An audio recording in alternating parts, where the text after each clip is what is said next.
Jusqu'à 9h, Good Morning Business. Et à 7h43, avec notre invité Alexis Gardy, président du groupe Bellambra, on va croiser les doigts. Parce que c'est le coup d'envoi de la saison hivernale et de la saison des sports d'hiver que vous inaugurez un nouveau club à Tignes le 18 décembre et qu'on croise les doigts pour vous, pour qu'il y ait une saison hivernale. Effectivement, ça représente un tiers de vos clubs. Bellambra, qui je rappelle est un groupe familial à 100%. Exactement, bonjour à tous.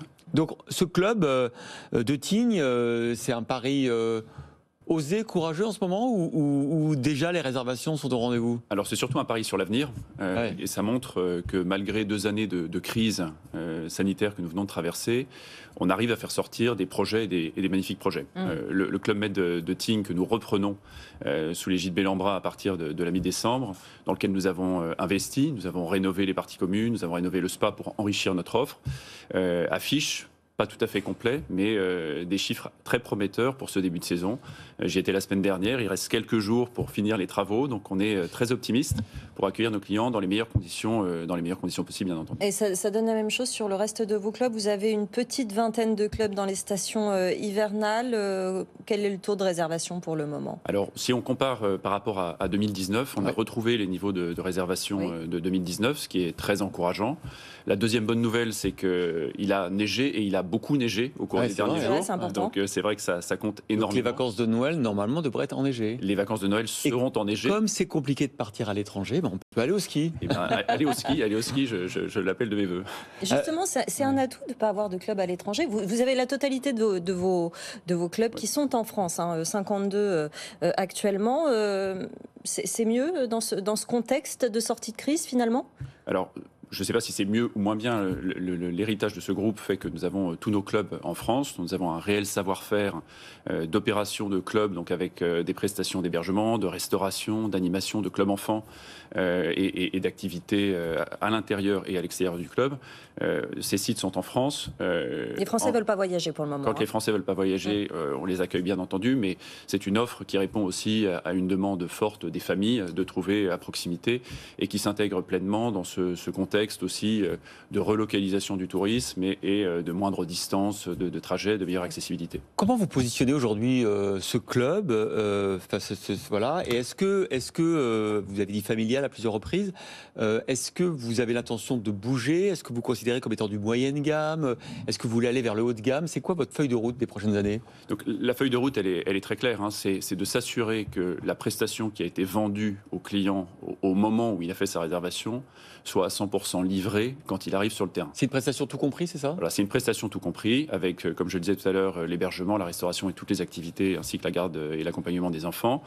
L'objectif, c'est de répondre en termes de prestations à ce qui a été vendu. Donc vous ne voulez pas le positionner comme du moyen haut de gamme? Vous voulez pas?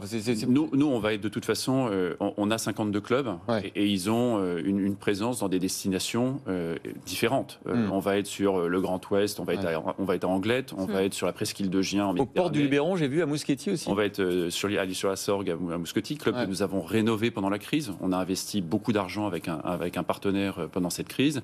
Et cet été, ça a été un des clubs qui a connu la plus grosse croissance de satisfaction en termes de satisfaction client.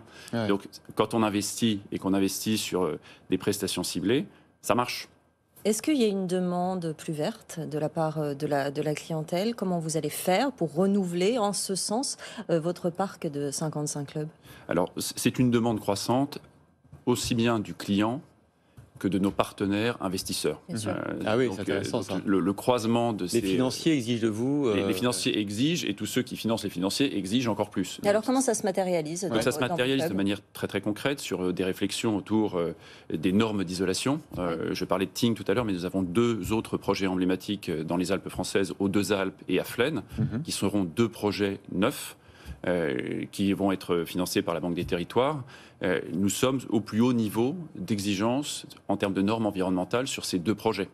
Bien entendu, en termes de coût de construction, c'est un surcoût de 10% que nous intégrons dans la prestation et c'est une façon de mettre le réseau à niveau. Alors on sait qu'il y a beaucoup de problèmes de recrutement en ce moment dans plein de secteurs, notamment chez les saisonniers, notamment dans les stations de ski. Est-ce que vous avez rencontré ce type de difficulté? Alors on l'a énormément rencontré l'été dernier, puisque, je vous le rappelle, on avait ouvert de manière très tardive, et il y avait une très grosse incertitude sur le déroulé de l'été. C'était un petit peu moins le cas pour l'hiver.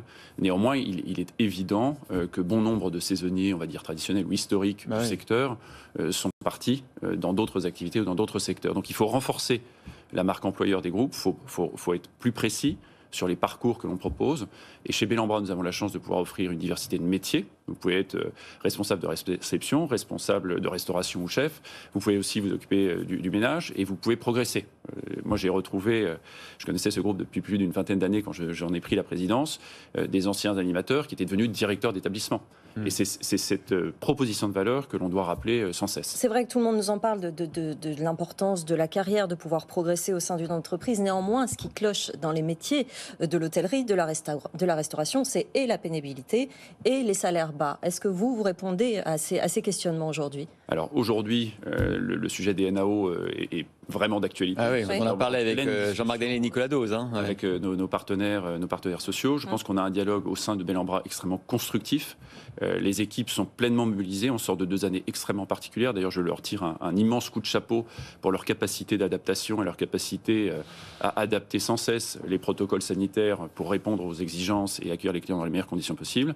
Ça reste un sujet. On discute très positivement et il y a des solutions au-delà juste du salaire pour améliorer la qualité de vie au travail. Voilà, donc le groupe Bellambra, qui je rappelle est un groupe familial, avec le fonds familial Caravel, c'est ça? Exactement. Et son président Alexis Gardy, qui est notre invité. On croise les doigts pour cette saison d'hiver sur les pistes enneigées. Déjà enneigées, ça c'est formidable.